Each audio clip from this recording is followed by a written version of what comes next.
Silicon Valley in Northern California, the high-tech capital of the world. It's where you'll find Colombians Alex Torrenegra and Tanya Zapata and their daughter Azul and their team of fellow Colombian techies running their communication startup Torre in their living room/office in this San Francisco high-rise. On a mission, they say, to connect the planet's 7 billion people to the global marketplace and to make their work fulfilling. One of their most successful platforms to date, called Voice 123, an online subscription service for voice actors the world over. You no longer have to be an established star or even have an agent. Voice 123 connects voiceover actors directly to clients from the comfort of their homes through their computers. We basically revolutionized the voiceover industry when we created Voice 123, which is the largest marketplace for voice actors on Earth, with more than 200,000 voice actors and over 100,000 clients in more than 100 different countries. Connecting voice actors directly with voiceover projects ranging from television commercials to video games, from e-learning narrations to some of Hollywood's biggest films. For example, Toy Story 3. The voice when Buzz Lightyear is reset and he starts speaking Castilian Spanish. Bitácora espacial. Me he despertado del hipersueño en un planeta extraño. The voiceover was actually found in our platform in Voice 123. Voice 123, says California resident Joe Zia, who is already an accomplished musician and novelist, gives him yet another avenue to market his talents as a voice actor. I get hired a lot to do Spanish accented voiceover. Your regular Spanish guy kind of talking to you like this. Joe says he struck voiceover gold thanks to Colombian entrepreneurs Alex and Tanya. Alex and Tanya, you have both changed my life in immeasurable ways. Thank you so much. Alex says he would go to bed as a child in Colombia to the sounds of thunderstorms and rain on his tin roof. He says that's when he did his best thinking and dreaming. These days, with little rain and thunderstorms in sunny California, Alex has learned to improvise. What are you listening to? Rain, thunderstorms. Thunderstorms.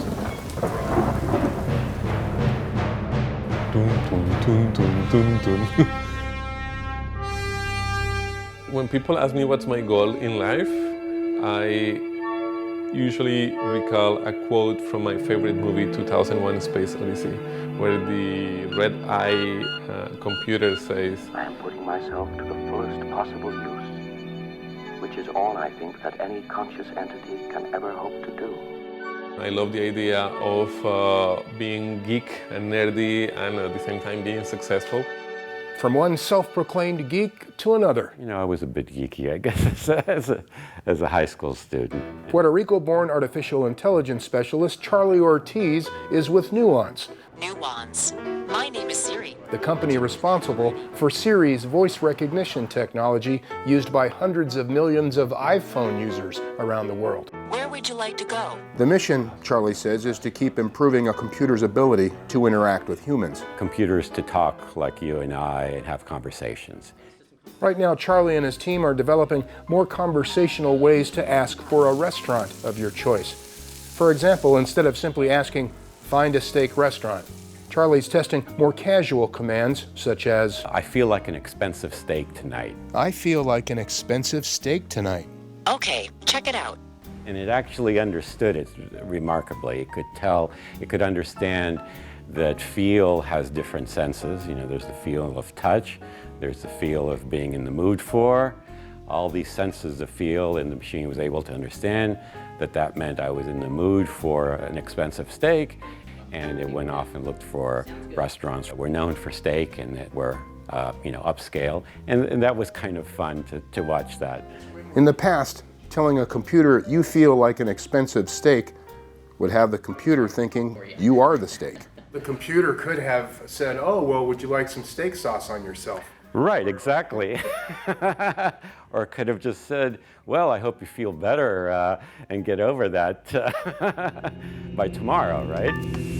Another Silicon Valley technology with a global impact are drones, created by entrepreneur Paula Santana of Matternet in Menlo Park, California.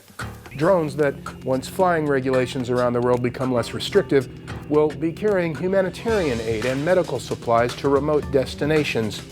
Matternet drones are the brainchild of Paula and her partner, Andreas Rapopoulos. Paula, from the Dominican Republic, witnessed firsthand the aftermath of the 2010 earthquake in neighboring Haiti.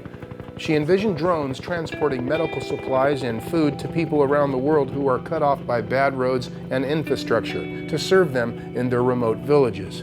Matternet recently teamed up with UNICEF in the country of Malawi, where 10,000 children die each year from HIV-related diseases, to conduct test flights of drones carrying simulated HIV blood tests to laboratories as a much faster alternative to standard overland transportation with vehicles that often get bogged down in mud and take days or weeks to deliver blood samples to doctors, delaying early detection and treatment of HIV diseases contracted by children.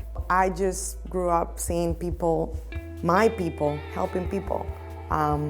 And I don't know what other way to live my life other than helping people.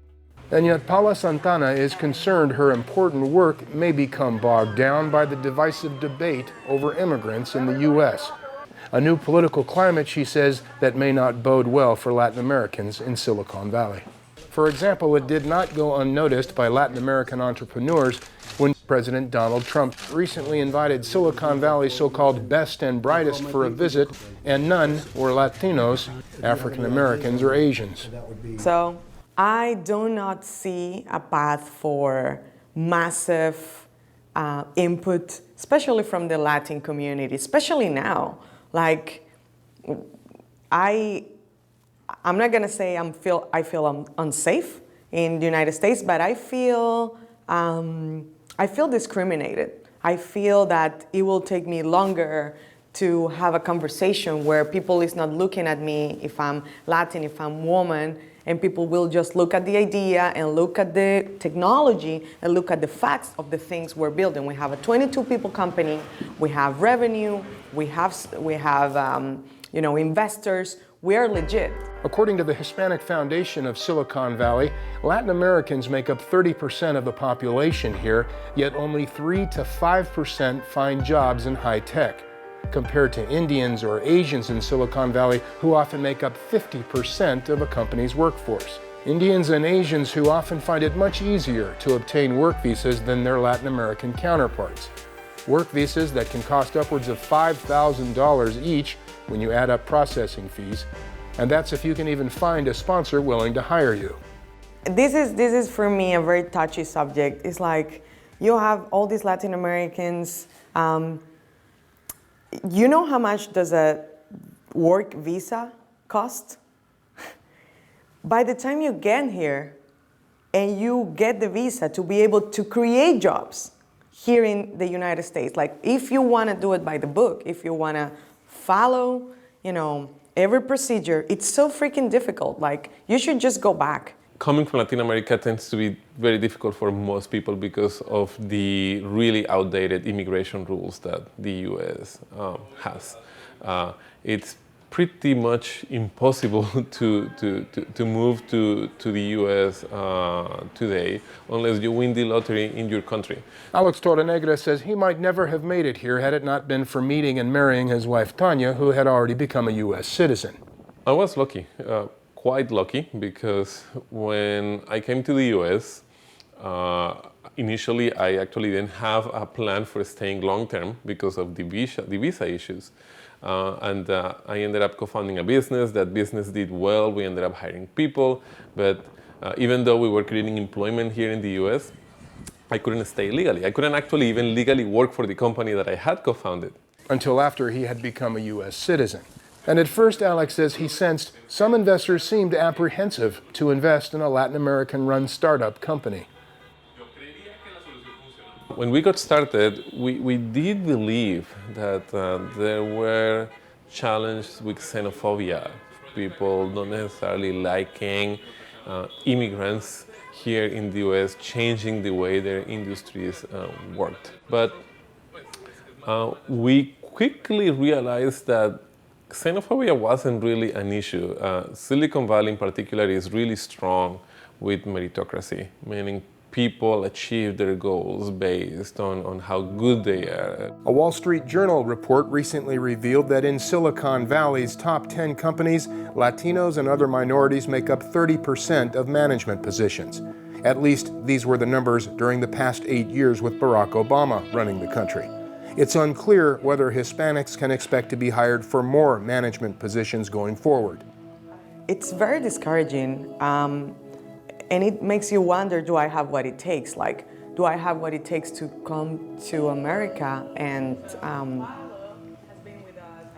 create a new thing and actually create jobs and foster the economy? Why is it that difficult? I think there shouldn't be so many barriers for people that really want to create something new, unless these barriers make you more thick-skinned and more resilient. But I think there's so much to solve that it's a waste of energy to have that barrier to, be able to create things here. Barriers put up to control Latin Americans and other immigrants, she says, may in the long run only weaken the U.S.'s reputation as an innovator helping solve many of the world's challenges.